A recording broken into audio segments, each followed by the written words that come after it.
Hello friends, आपने बीरबल और अकबर की कहानियां तो सुन ही रखी होंगी। आज के इस वीडियो में हमने भी बीरबल और अकबर की कहानियों में से एक कहानी सेलेक्ट किया है, जिसके स्टोरी के थ्रू हम इजी वे में इंग्लिश ट्रांसलेशन के साथ साथ इंग्लिश ग्रामर के भी रूल सीखेंगे एंड बोनस में अपनी वोकैबुलरी भी स्ट्रॉन्ग करेंगे। अगर आप हमारे चैनल पर नए हो तो हमारे इन वीडियो को भी एक बार जरूर चेक करना, जहां मैं और मेरी टीम ने डिजिटल क्लास के थ्रू इन स्टोरीज के हेल्प से आपकी इंग्लिश स्पीकिंग के लेवल को इंक्रीज करने की कोशिश की है। Welcome to our channel ask English. I am Saroj Kumar Singh, your English trainer, जहां आप सीखते हो इंग्लिश स्पीकिंग इंप्रूव करने के नए नए तरीके, वो भी हिंदी के हेल्प से। So let's start. एक दिन, वन डे, राजा अकबर ने अपने दरबार में एक सवाल पूछा। King Akbar asked a question in his court. यहाँ पर हम बीत गए समय की बात कर रहे हैं। सवाल पूछा मतलब भूतकाल की बात हो रही है। यहाँ पर पास्ट टेंस का यूज करेंगे।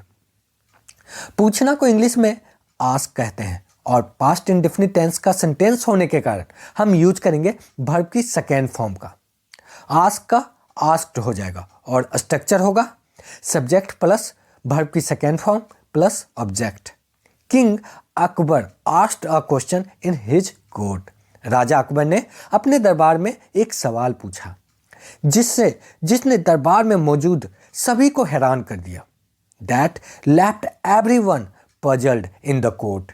यहाँ पर शब्द है दरबार, जिसका इंग्लिश होता है कोर्ट, एंड हैरान करने की इंग्लिश होती है पजल, जिसका V2 एंड V3 पजल्ड ही होता है। That left everyone puzzled in the court, जिसने दरबार में मौजूद सभी को हैरान कर दिया। वे सभी ने जवाब ढूंढने की कोशिश की। As they all try to figure out the answer. यहाँ पर वर्ड यूज किया गया है फिगर आउट, जो कि फ्रेजल वर्ब है, जिसका हिंदी मीनिंग होता है ढूंढना, फिगर आउट करना। As they all try to figure out the answer, वे सभी ने जवाब ढूंढने की कोशिश की। बीरबल ने अंदर जाकर पूछा कि मामला क्या है। Birbal walked in and asked what the matter is. अंदर जाकर मतलब वॉक्ड इन, पूछा आस्क्ड कि मामला क्या है, व्हाट द मैटर इज। जब कोई मामला हो या कोई बात हो तो उसे इंग्लिश में मैटर कहते हैं। उन्होंने उनसे सवाल दोहराया। They repeated the question to him. यहाँ पर वर्ड है दोहराना। दोहराना को इंग्लिश में रिपीट कहते हैं, जिसका V2 रिपीटेड होगा। और उनसे के लिए यूज किया गया है हिम, जो कि ऑब्जेक्टिव प्रोनाउन है, जो कि मेल के लिए यूज किया जाता है। Him is use to refer to a male person who is the object of a sentence. अगर प्रोनाउन की डीप नॉलेज चाहते हो तो हमारे इस वीडियो को जरूर देखें। सवाल था, शहर में कितने कौवे हैं? द क्वेश्चन वाज, सवाल था, the question was how many crows are there in the city. यहाँ पर हमने यूज किया है हाउ मेनी, क्योंकि जब कोई काउंटेबल चीज होती है तो हम हाउ मेनी का यूज करते हैं, और जब अनकाउंटेबल चीज होती है तो हाउ मच का यूज करते हैं, जैसे शुगर, राइस एक्सेट्रा। यहाँ पर कौवों की बात हो रही है जो कि काउंटेबल है, इसलिए हाउ मेनी का यूज किया गया है। How many crows there are in the city. शहर में कितने कौवे हैं? बीरबल तुरंत मुस्कुराए और अकबर के पास गए। Birbal immediately smiled and went up to Akbar. मुस्कुराना की इंग्लिश स्माइल होती है, जिसका सेकेंड फॉर्म स्माइल्ड होगा, और तुरंत को इंग्लिश में इमीडिएटली कहते हैं। और यह सेंटेंस पास्ट इंडेफिनिट का होने के कारण सब्जेक्ट प्लस वर्ब की सेकेंड फॉर्म प्लस ऑब्जेक्ट का स्ट्रक्चर लगेगा। Birbal immediately smiled and went up to Akbar. Birbal तुरंत मुस्कुराए और अकबर के पास गए। उन्होंने जवाब की घोषणा की। ही अनाउंस्ड द आंसर। घोषणा करना की इंग्लिश अनाउंस होता है, जो कि वर्ब है, जिसका V2 एंड V3 अनाउंस्ड होगा। उन्होंने मतलब बीरबल ने, और बीरबल के लिए ही का यूज किया गया है।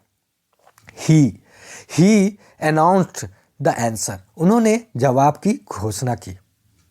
उन्होंने कहा कि शहर में 21,523 कौवे थे। He said there were 21,523 crore in the city. He said कहना की इंग्लिश से होता है। उन्होंने कहा he said। कहना की इंग्लिश से होता है से, जिसका V2 और V3 होगा said. He said there were 21,523 crore. जब उनसे पूछा गया कि उन्हें जवाब कैसे पता है, when asked how he knew the answer, जानना या पता होने की इंग्लिश नो होता है, जिसका V2 न्यू होगा। इसलिए हम बोलेंगे when asked how he knew the answer, जब उनसे पूछा गया कि उन्हें जवाब कैसे पता है। तो बिरबल ने कहा, अपने आदमियों को कौवे की संख्या गिनने के कहो। Birbal replied, ask your man to count the number of crows.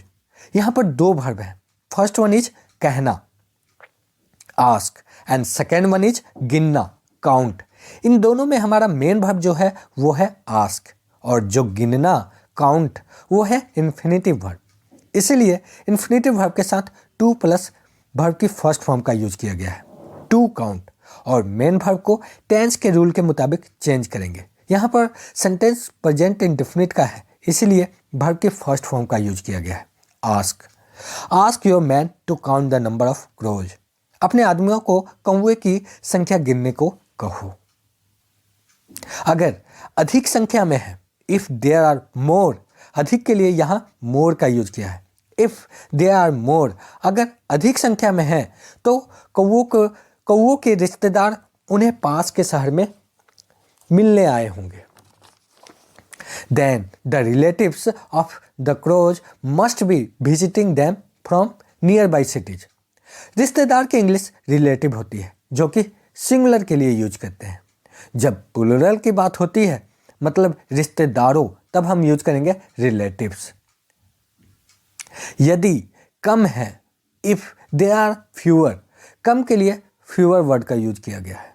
यदि कम है तो हमारे शहर के कौवे उनके रिश्तेदारों से मिलने गए होंगे। Then the crows from our city must be visiting their relatives. यहाँ पर वर्ड यूज किया गया है विजिटिंग। जब हम किसी से कहीं दूसरे जगह पर मिलने जाते हैं तो हम वर्ड यूज करते हैं विजिट, जिसका हिंदी मतलब होता है मिलने जाना। देयर रिलेटिव्स मतलब उनके रिश्तेदार। यहाँ पर जो देयर का यूज किया गया है वो दे का पोसेसिव प्रोनाउन है। The crows from our city must be visiting their relatives. हमारे शहर के रिश्तेदार उनसे मिलने गए होंगे। जवाब से खुश होकर, pleased with the answer.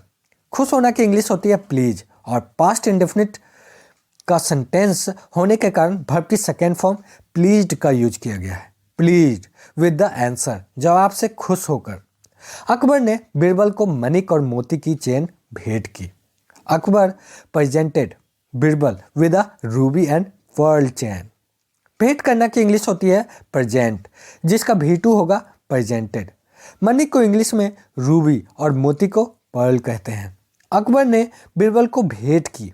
Akbar presented Birbal. क्या भेंट किया? मणिक और मोती की chain, ruby and pearl chain. Akbar presented Birbal with a ruby and pearl chain. Akbar ने बिरबल को मणिक और मोती की चैन भेंट की। ये था हमारा अकबर और बिरबल की कहानी, जिसमें आपने पास्ट इंडेफिनिट टेंस से रिलेटेड सेंटेंस बनाना सीखा और साथ के साथ साइड बाय साइड वोकैबुलरी भी लर्न किया। हमारे इस चैनल पर पार्ट्स ऑफ स्पीच के स्टार्टिंग वीडियो से लेकर noun, pronoun, verb and so on सभी तरह के ग्रामर से रिलेटेड वीडियो अपलोड किए गए हैं। लिंक डिस्क्रिप्शन में है। And last, don't forget like, share and subscribe and also press the button bell icon. Thanks for watching Ask English.